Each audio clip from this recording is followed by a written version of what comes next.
Hello friends, चलिए देखते हैं नया टॉपिक। ये भी उसी चैप्टर का है, फिजिक्स का जो फोर्थ चैप्टर है, मूविंग चार्ज एंड मैग्नेटिज्म। और इसका ये topic magnetic field inside the toroid. पिछले क्लास में हमने magnetic field inside the solenoid देखा था। आज हम देख रहे हैं magnetic field inside the toroid. तो ये काफ़ी इंपॉर्टेंट टॉपिक है। तो चलिए स्टार्ट करते हैं। सबसे पहले हम ये जानेंगे कि टोरॉइड क्या होता है। तो ये एक सर्कुलर हॉलो एक रिंग होता है, यानी इस तरीके का रिंग होता है। और बीच ये पूरा जो अंदर का पोर्शन है वो हॉलो होता है, यानी खोखला होता है। और ये रिंग किस चीज़ का बना होता है? चीनी मिट्टी या एस्बेस्टस का बना हुआ रिंग होता है, जिस पर हम कॉपर वायर के बहुत सारे टर्न्स यानी फेरे इस पर लपेट दिए होते हैं, आप देख पा रहे हैं जैसे कि।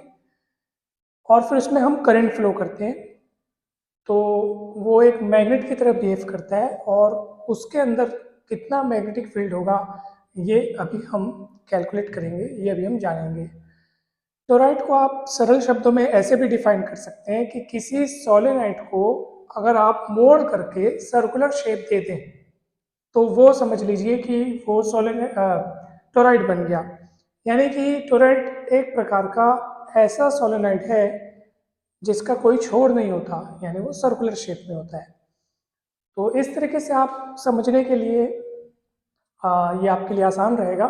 बस फर्क इतना है, जो सोलेनॉइड होता है वो सिलेंड्रिकल शेप में होता है और ये सर्कुलर शेप में होता है, यानी उसी का बदला हुआ रूप आप समझ सकते हैं। अब देखिए, magnetic field inside the toroid हम देखने जा रहे हैं। यानी कि ये जो टोरॉइड आप देख पा रहे हैं उसके अंदर उसके अंदर जो खाली हिस्सा है, खाली वाला भाग है, हॉलो वाला पार्ट है, हम उसी के मतलब उसी पार्ट में जो मैग्नेटिक फील्ड है वो कैलकुलेट करने वाले हैं। तो चलिए हम एक काम करते हैं।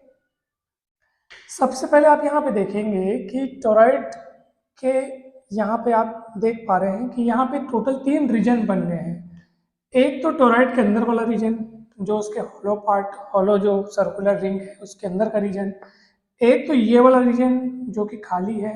जैसे आप मान लीजिए कंगन रख देंगे, तो कंगन रखेंगे तो 3 रीजन बन जाएंगे। अगर वो हॉलो खोखला है, अगर वो इस तरीके से, तो 3 रीजन बनेंगे। एक ये वाला बीच का खाली हिस्सा, एक उसके अंदर वाला हिस्सा, और एक ये जो बाहर हिस्सा है वो वाला। तो यहाँ पे भी वैसे ही 3 हिस्से बने हैं। हमको तीनों हिस्सों पर बारी बारी से मैग्नेटिक फील्ड की कैलकुलेशन करनी है। तो सबसे पहले मैं बीच वाले पोर्शन पे करता हूँ, ठीक है, यानी कि अंदर वाले पोर्शन पे पहले मैं कैलकुलेशन करता हूँ। मान लीजिए कि टोरॉइड के अंदर कोई पॉइंट पी है जिसकी इसके सेंटर से दूरी है आर, ठीक है। सेंटर से दूरी कितनी? आर। ये जो वायर्स आपको दिख रही हैं लिपटी हुई, इन सब में करंट फ्लो हो रही है, सब में करंट फ्लो हो रही है। इसका जो सोर्स है वो ऐसे बाहर बना दिया गया है। ये मतलब एक तार ऐसे प्रवेश कर रही है, फिर ऐसे, तो इस तरीके से मैं बीच में बना, मतलब इसमें सब में करंट फ्लो हो रही है। आप डायरेक्शन इस तरीके से दे सकते हैं। अब देखेंगे, जब तार के फेरे जो लिपटे हुए हैं, तो ये जो डॉट डॉट से शो किया गया है, इसका मतलब वहां से तारें ऊपर की तरफ निकली हुई हैं, यानी कुछ इस तरीके से। और ये लिपट करके जब इस तरह इस साइड आ रही है तो फिर वो तार अंदर जा रही है, फिर वहां से आ रही है, फिर अंदर जा रही है, फिर यहाँ।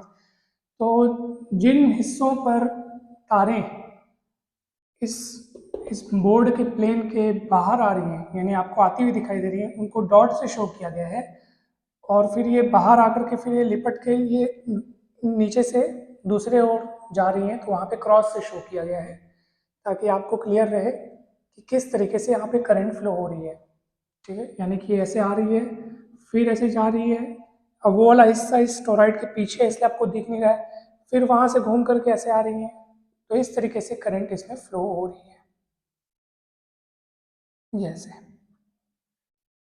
अब देखेंगे कि जब मैंने पॉइंट पी कंसिडर कर लिया, तो पॉइंट पी से जाता हुआ एक मैं क्लोज्ड लूप को इमेजिन करता हूँ, क्लोज्ड लूप की कल्पना करता हूँ, ठीक है। ये क्लोज्ड लूप हमारे लिए एम्पियर लूप की तरह बिहेव करेगा। ये एम्पियर लूप है हमारे लिए, बिकॉज हम एम्पियर सर्किटल लॉ के एप्लीकेशन के रूप में इसको देख रहे हैं। तो एम्पियर सर्किटल लॉ का हम यहाँ पे इस्तेमाल करेंगे। तो ये पॉइंट पी जब मैं यहाँ पे ले लिया तो एक हमारे लिए एक एम्पियर लूप की तरह बिहेव करेगा। और आप मुझे एक बात बताइए कि इस लूप के अलोंग अगर मैं जो मैग्नेटिक फील्ड बी है उसका अगर लीनियर इंटीग्रल ले लूँ, मैग्नेटिक फील्ड बी का लीनियर इंटीग्रल लूँ तो क्या होगा?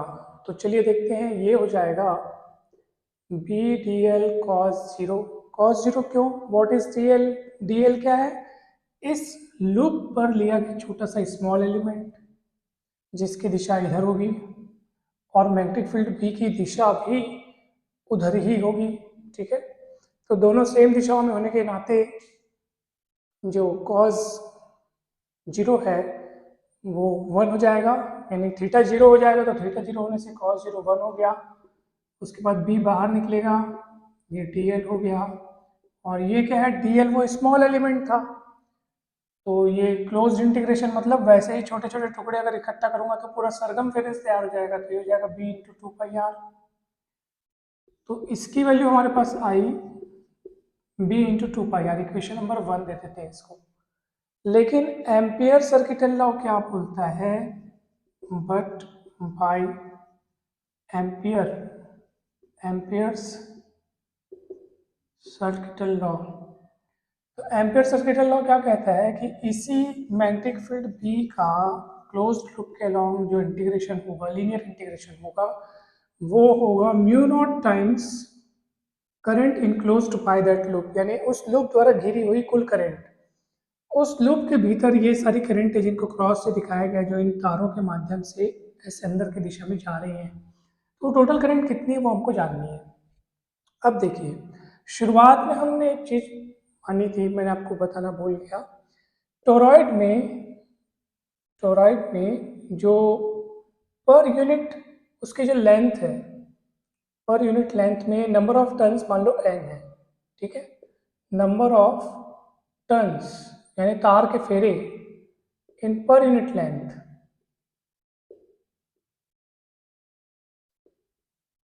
वो कितने n है। अब हम देखेंगे कि इस लूप के अंदर टोटल कितने फेरे हैं। तो इस लूप की रेडियस कितनी है? r। तो जब लूप की रेडियस है r तो इसकी पूरी सरगमफेरेंस कितनी हो जाएगी? 2 पाई आर। ये वाले लूप की सरगमफेरेंस कितनी हो जाएगी? 2 पाई आर। और यूनिट लेंथ में फेरे हैं n, तो 2 पाई आर लेंथ में फेरे कितने हो जाएंगे? 2 पाई आर इंटू n, ठीक है। और हर एक टर्न में यानी हर एक फेरे में करंट की वैल्यू कितनी है? आई।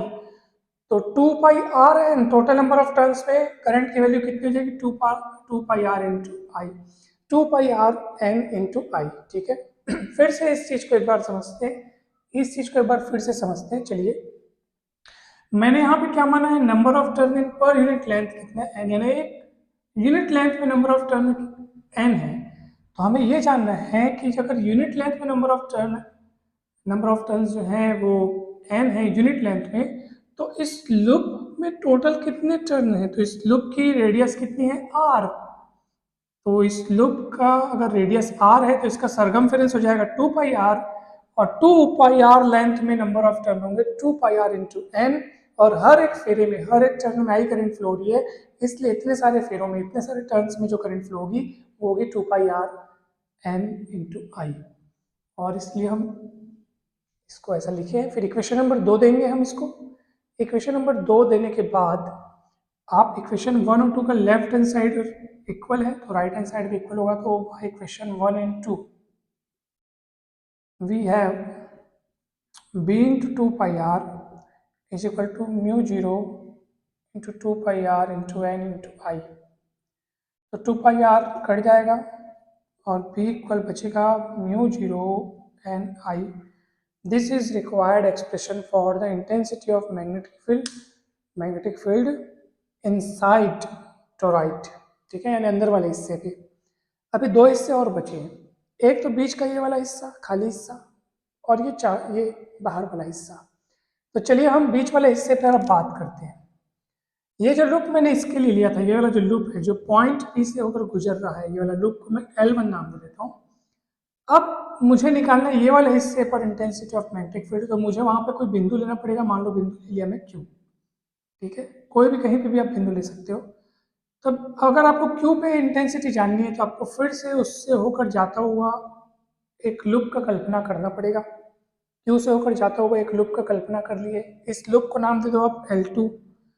और फिर इसके लिए हम वही बात करेंगे कि अंदर वाले रीजन में जो इसका इंटीग्रेशन होगा, किसका इंटीग्रेशन, मैग्नेटिक फील्ड B का लीनियर इंटीग्रेशन होगा अलोंग लूप L2।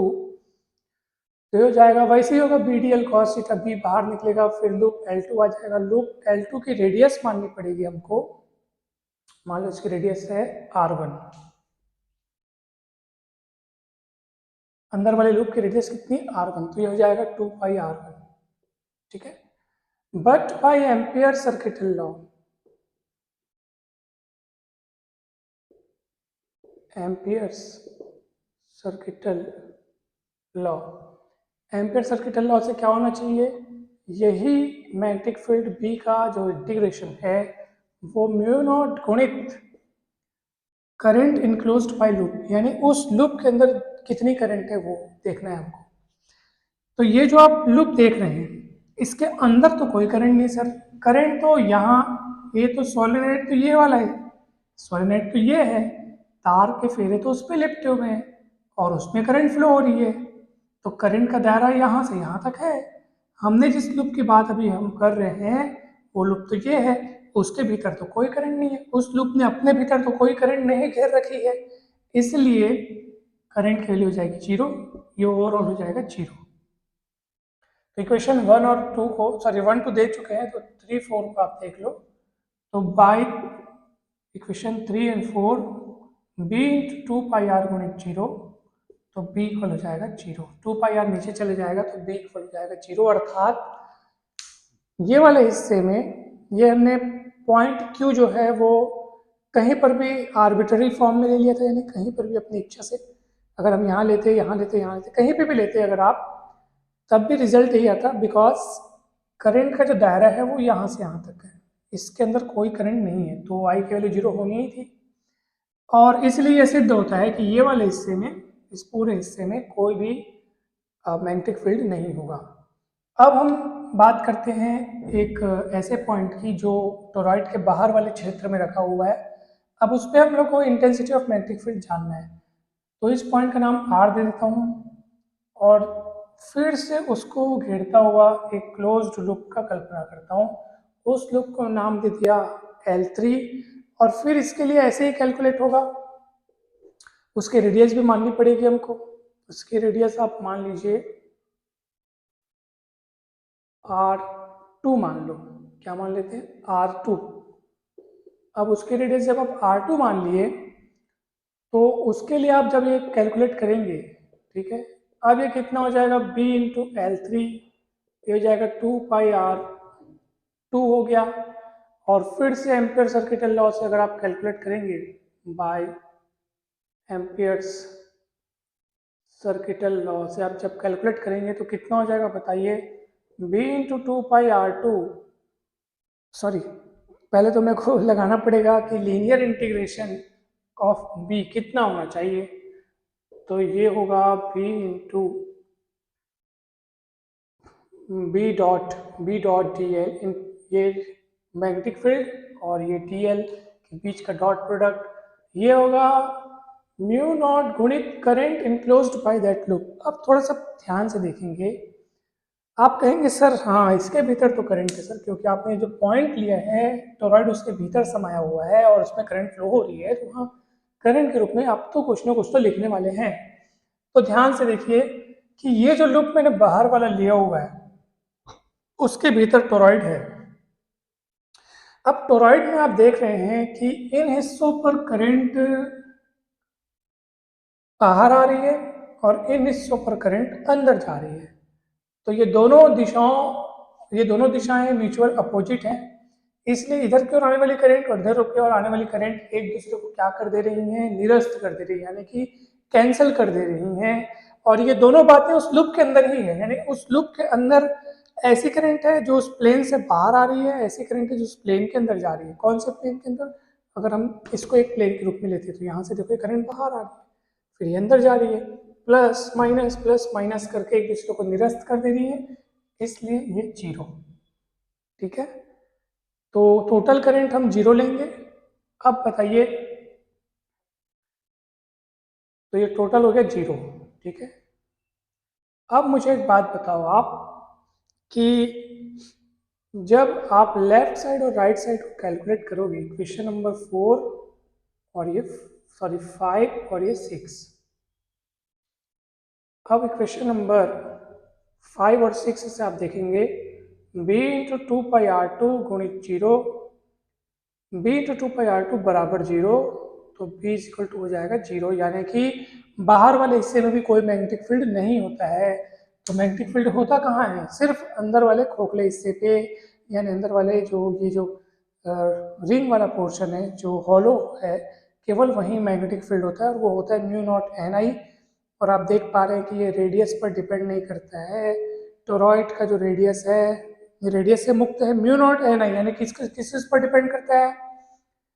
केवल म्यू नॉट तो कांस्टेंट है, एन पर और आई पर। ठीक है, एन पर और आई पर ये डिपेंड करता है। एन क्या है? Number of turns in per unit length, जितने ज़्यादा होंगे उतना ज़्यादा मैग्नेटिक फील्ड होगा, और करंट जितनी ज़्यादा फ्लो करेंगे उतना ही ज़्यादा मैग्नेटिक फील्ड प्रोड्यूस होगा। सो ये आप सब अच्छे से समझ गए होंगे, मुझे आशा विश्वास है ये अच्छे से आपको समझ में आ गया होगा। ये वाली करंट क्यों जीरो ली है आप देख पा रहे होंगे, क्योंकि बाहर की ओर आने वाली करंट अंदर जाने वाली करंट से वो हो जा रही है, कैंसिल हो जा रही है। तो उस लूप के अंदर टोटल करंट की वैल्यू हम कितनी लेंगे? जीरो लेंगे। और अंदर वाले लूप के लिए तो करंट है ही नहीं, उसके भीतर कोई करंट नहीं, तो वो जीरो हो गया। और जो बीच वाला लूप है उसके लिए ये वाली जो करंट है, ठीक है, उसको हमने लिया हुआ है। तो ये आपका मेन आंसर होगा। बाकी दो जगहों पर जो है वो तो मैग्नेटिक फील्ड जीरो आए हैं, अंदर वाले हिस्से पे मैग्नेटिक फील्ड कैलकुलेट हो चुका है। कहीं पे भी डाउट हो तो आप पूछ सकते हैं।